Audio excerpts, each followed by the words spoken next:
बिस्मिल्लाहिर्रहमानिर्रहीम। अस्सलामु अलैकुम दोस्तों, उम्मीद करता हूँ आप सब लोग जहाँ होंगे खैरियत से होंगे और ख़ुश होंगे। तो दोस्तों, चैप्टर 4 एक्सरसाइज 4.4 का क्वेश्चन नंबर 1 जो है उसको डिस्कस करते हैं आज की वीडियो में। तो हमारे पास जो क्वेश्चन नंबर 1 है वो है कि हमने रैशनलाइज़ करना है, डिनोमिनेटर में हमारे पास जो है उसको रैशनलाइज़ करना है। तो फ्रैक्शन में हमारे पास जो नीचे वाली हमारे पास वैल्यूज़ होती हैं उसे हम लोग डिनोमिनेटर कहते हैं। तो अब इसको रैशनलाइज़ करना है। तो क्वेश्चन नंबर 1 का पार्ट 1 है 3/4/√3। तो अब दोस्तों जो 4 है वो हमारे पास एक रियल नंबर है, मगर ये जो है √3 ये हमारे पास रेडिकल फॉर्म में है। तो अब जब रैशनलाइज़ हम इसको करेंगे तो अब जो डिनोमिनेटर में है √3 इसको मल्टीप्लाई भी करेंगे और डिवाइड भी करेंगे। तो रैशनलाइज़ के लिए जो √रूट में वैल्यू है इसको मल्टीप्लाई भी करेंगे और डिवाइड भी करेंगे। तो दोस्तों जब हमने इसको मल्टीप्लाई भी कर दिया और डिवाइड भी किया तो अब मल्टीप्लाई और डिवाइड करने के बाद ये जस्ट आपस में मल्टीप्लाई होंगे। तो 3 से मल्टीप्लाई होगा तो हमारे पास आ जाएगा 3/3। और ये जो डॉट होता है ये भी मल्टीप्लाई को शो करता है। और नीचे हमारे पास ये 4 और √3 और ये √3 जब मल्टीप्लाई होंगे तो दोनों के ऊपर √3 है, तो इनको मैंने एक ही अंडर के अंदर लिख दिया है, यानी 4 डॉट अंडर और 3 × 3। अब दोस्तों ऊपर जो हमारे पास है ये 3 डॉट √3 ही रहेगा और नीचे 2 3 हैं तो ये 3 का स्क्वायर बन जाएगा। तो यहाँ पे जब ये 3 का स्क्वायर बना और ये स्क्वायर और अंडर दोनों आपस में कैंसिल आउट हो जाएंगे और मेरे पास सिर्फ 3 रह जाएगा। और ऊपर मेरे पास 3 डॉट √3 है और नीचे 4.3 है, तो ये 3 से कैंसिल आउट हो जाएगा और हमारे पास जो आंसर आ जाएगा वो ये आ जाएगा √3/4। ये हमारे पास का आंसर आ जाएगा। और अब ये क्वेश्चन नंबर इसका जो पार्ट 3 है उसको देखते हैं कि पार्ट 3 क्या है। 6/√8 और डॉट √27। तो हमने इसको भी रैशनलाइज़ करना है। डिनोमिनेटर में हमारे पास √8 और √27 है। तो जब ये दोनों को मैं रैशनलाइज़ करूँगा तो अब यहाँ ये देखें कि यहाँ रैशनलाइज़ के लिए मैंने इसको मल्टीप्लाई भी कर दिया और डिवाइड भी कर दिया है। तो यहाँ जब ऊपर ये दोनों आपस में मल्टीप्लाई होंगे तो क्या आ जाएगा 6 डॉट √8 डॉट √27। नीचे अब अगर आप देखें तो मेरे पास 2 अंडर हैं, यानी √8 और √8 ये मल्टीप्लाई होंगे तो इन दोनों का स्क्वायर बन जाएगा, यानी 8 का स्क्वायर √ डॉट और 27 भी 2 हैं तो यहाँ पे 27 का भी स्क्वायर बन जाएगा। यानी ये वही वाली बात है कि जो जहाँ पे हमने देखी कि यहाँ पे जब ये √3 से मल्टीप्लाई हुआ तो यहाँ पे इसको मैंने एक ही अंडर के अंदर दोनों 3 को लिख दिया था, तो फिर बाद में इसका स्क्वायर बन गया था तो मैंने इसमें डायरेक्ट जो है वो स्क्वायर ले लिया है। तो जब मैंने इनका स्क्वायर ले लिया तो यहाँ ये स्क्वायर जो है ये अंडर रूट से कैंसिल होगा और ये वाला स्क्वायर अंडर रूट से कैंसिल होगा, तो मेरे पास 8.27 रह जाएगा। और ऊपर है दोस्तों मेरे पास 6 डॉट √8 और √27, नीचे 8.27 आ गया है। अब दोस्तों अगर जो 8 है और 27 है अगर इनके मैं फैक्टर बनाऊं तो 8 के फैक्टर मेरे पास बनते हैं 2 4 टाइम, 2 2 टाइम और 2 1 टाइम, यानी मेरे पास जो इसके फैक्टर बनते हैं वो 2 2 और 2 मेरे पास के फैक्टर बन गए 8 के। और जो 27 है उसके मेरे पास फैक्टर बन गए 3 × 3। तो यहाँ पे दोस्तों अब यहाँ ये देखिएगा, यहाँ पे मेरे पास ये 6 डॉट, अब जो √8 है ये बेसिकली मेरे पास 2 का स्क्वायर डॉट 3 बन गया। तो 2 का स्क्वायर से मुराद क्या है कि यहाँ 2 2 हैं और यहाँ ये एक टोटल ये जो है 3 2 मेरे पास पूरे हो गए हैं। तो इसी तरह ये जो 27 के फैक्टर बने थे ये 3 का स्क्वायर डॉट 3 मेरे पास आ गए। अब यहाँ पे और नीचे वही 8.27 मेरे पास बचा है। अब दोस्तों यहाँ पे ये देखिएगा कि 6 डॉट, अब ये जो अंडर रूट है दोनों के ऊपर है तो ये दोनों आपस में मल्टीप्लाई भी हो रहे हैं, तो मैंने दोनों के ऊपर सेपरेट करके अंडर रूट लिख दिया है। यानी ये जो 2 का स्क्वायर है इसके ऊपर भी अंडर रूट आ गया है और ये जो 2 था इसके ऊपर भी अंडर रूट आ गया है। तो जब इनके ऊपर अंडर रूट आ गए तो अब यहाँ पे ये जो दूसरा था 3 वाला 3 का स्क्वायर डॉट 3, तो यहाँ पे 3 के ऊपर भी अंडर रूट और ये जो सिंपल 3 था, इसके ऊपर भी अंडर रूट आ गया है।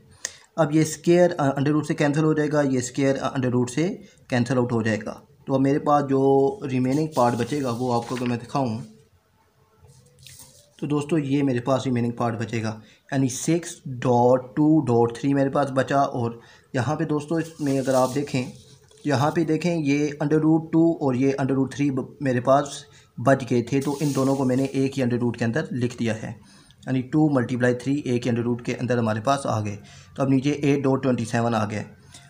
तो अब यहाँ पे दोस्तों ये देखिएगा कि मेरे पास ये जो अंडर रूट ये 2 और 3 को मल्टीप्लाई करके एक ही अंडर रूट मैंने 6 कर दिया है। अब ये यहाँ पे देखें, ये 3 1 टाइम, यानी 3 1 ज़ा और 3 9 ज़ा 27 हो गए, और ये 2 1 ज़ा और 2 4 ज़ा मेरे पास 8 हो गया। तो यहाँ पे ये हो गया। अब यहाँ पे मेरे पास 6 था, तो 2 3 ज़ा और 2 2 ज़ा मैंने 4 कर दिया है। तो अब यहाँ पे मेरे पास जो ये 3 बचा था, 3 को मैंने इस 9 के साथ भी कैंसिल कर दिया। तो मेरे पास जो अभी 3 1 ज़ा और 3 3 ज़ा 9 मेरे पास आ गया है। अब दोस्तों ऊपर मेरे पास सिर्फ बचा है अंडर रूट 6 और नीचे 2 3 ज़ा 6। तो मेरे पास ये जो अंडर रूट 6/6 मेरे पास इस क्वेश्चन का आंसर आ गया है। तो अब दोस्तों इसका क्वेश्चन नंबर 1 का ही पार्ट 4 है, तो इसे भी थोड़ा सा देख लेते हैं कि ये पार्ट 4 है क्या। तो दोस्तों पार्ट 4 है मेरे पास 1 डिवाइडेड बाय 3 + 2 अंडर रूट 5। तो अब दोस्तों यहाँ पे मेरे पास अलजेब्रिक साइन आ गया है, तो अब इसका मुझे कंजुगेट लेना पड़ेगा। तो कंजुगेट होता क्या है, तो वो जिसका जो नेक्स्ट क्वेश्चन है उसमें काफ़ी जो है नेक्स्ट क्वेश्चन उसमें है, मगर यहाँ पे आपको सिंपल मैं ये बताऊँ कि हमारे पास जो सेंटर वाला साइन होता है हम इसको चेंज कर देते हैं। तो मेरे पास ये सेंटर वाला साइन प्लस था, तो मैंने इसको चेंज कर दिया माइनस में, और कंजुगेट लेने के बाद हम इसको मल्टीप्लाई भी करते हैं और डिवाइड भी करते हैं। तो मैंने इसको मल्टीप्लाई भी कर दिया है और डिवाइड भी कर दिया है, यानी 3 - 2 under root 5 divided by 3 - 2 under root 5। तो जब ये 3 - 2 अंडर रूट 5 1 से मल्टीप्लाई होगा, मेरे पास यही आ जाएगा 3 - 2 अंडर रूट 5। मगर नीचे अगर आप गौर से देखें तो ये यहाँ पे अगर मैं आपको दिखाऊँ तो दोस्तों ये जो हमारे पास फार्मूला होता है a² - b² का, वो क्या होता है a + b और a - b। तो आप इस पार्ट को अगर गौर से देखें तो मेरे पास से वैल्यूज़ भी सेम हैं और सेंटर में प्लस का साइन भी है, माइनस का भी साइन भी है। इसका मतलब क्या है कि ये वाला फार्मूला वापस क्लोज हो जाएगा। तो ये 3 का स्क्वायर माइनस 2 अंडर रूट 5 का स्क्वायर मेरे पास आ जाएगा। तो अब ऊपर दोस्तों मेरे पास यही है 3 - 2 अंडर रूट 5 डिवाइडेड बाई, अब 3 का स्क्वायर क्या आ जाएगा 9 माइनस, तो यहाँ पे 2 का स्क्वायर भी आएगा 4, और ये जो 5 का स्क्वायर है वो अंडर रूट से कैंसिल होकर मेरे पास सिर्फ 5 रह जाएगा। और ऊपर मेरे पास यही है 3 - 2 under root 5 divided by 9 minus, अब 4 5 ज़ा 20 मेरे पास आ गया है, ये 20 लिखा हुआ है। अच्छा, तो अब मेरे पास क्या बचा दोस्तों, ऊपर 3 - 2 अंडर रूट 5, यहाँ 20 में से 9 माइनस हुए तो मेरे पास -11 बचेगा। माइनस क्यों आया, क्योंकि साइन हमेशा बड़ी जो वैल्यू होती है उसका इस्तेमाल करते हैं। तो बड़ी वैल्यू 20 है, इसका साइन माइनस है, तो इसलिए -11 मेरे पास आया है। तो मेरे पास जो आंसर बचा वो 3 - 2 अंडर रूट 5 डिवाइडेड बाई -11 मेरे पास आंसर आ गया है। तो अब दोस्तों इसका जो क्वेश्चन नंबर 2 है उसे देखते हैं और उसे डिस्कस करते हैं।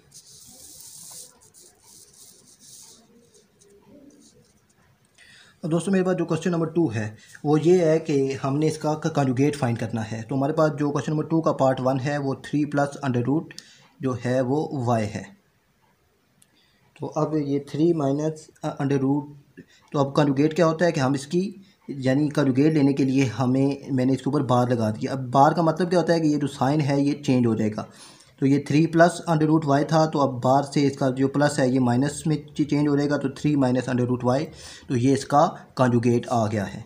तो नेक्स्ट क्वेश्चन है मेरे पास 4 - अंडर रूट 15।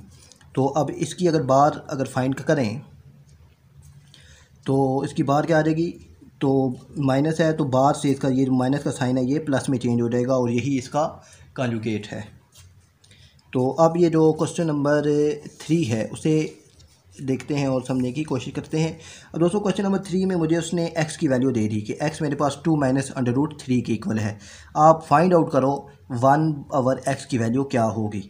तो 1/x, तो मेरे पास 1 है और x की वैल्यू मेरे पास क्या है 2 माइनस √3, वो मैंने इंटर कर दी।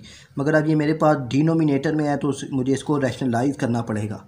तो रैशनलाइज़ के लिए वही कि हमारे पास जो डिनोमिनेटर में है इसका कंजुगेट लेके आप इसको मल्टीप्लाई भी कर दें और डिवाइड भी कर दें।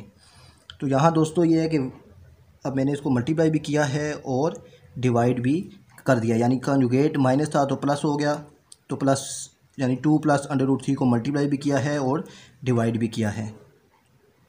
तो अब दोस्तों ये जो 2 प्लस √3 1 से मल्टीप्लाई होगा तो यही आ जाएगा मेरे पास वापस, और नीचे जो है नीचे वही वो यानी नीचे अब वही वाला फार्मूला कि a² minus b² equal to होता है a प्लस बी और a माइनस बी के। तो नीचे भी मेरे पास दोस्तों आप देखेंगे a माइनस बी और a प्लस बी का फार्मूला ओपन है, तो उसको वापस क्लोज़ करूँगा तो a² माइनस b² बन जाएगा। तो a क्या है मेरे पास 2 है, 2 का स्क्वायर माइनस √3 जो है वो b है, तो b का स्क्वायर भी आ गया है। तो अब दोस्तों यहाँ पे 2 प्लस √3 वैसे ही, यहाँ 2 का स्क्वायर 4 और ये स्क्वायर √, से कैंसिल होकर सिर्फ 3 रह जाएगा। तो अब मेरे पास जो 4 में से 3 माइनस हुए तो रह जाएगा 1, तो मेरे पास जो आंसर आ जाएगा वो 2 प्लस √3 मेरे पास इसका आंसर आ जाएगा। तो अब दोस्तों एक और क्वेश्चन है मेरे पास, हम उसको अगर देखें तो दोस्तों इसका जो क्वेश्चन नंबर 3 का पार्ट 3 है वो क्या है कि x की वैल्यू हमें उसने दे दी है √x प्लस 2 और कहता है कि आपने फाइंड करना है x प्लस 1/x। हमारे पास जो x की वैल्यू तो मौजूद है मगर 1/x की वैल्यू मौजूद नहीं है, तो हमने 1/x की वैल्यू पहले फाइंड आउट करनी है। तो 1 डिवाइडेड बाई x क्या था √3 डिवाइडेड बाई 2, तो हमने इसका अब ये फिर मेरे पास डिनोमिनेटर में आ गया, तो हमने इसको पहले रैशनलाइज़ करना है।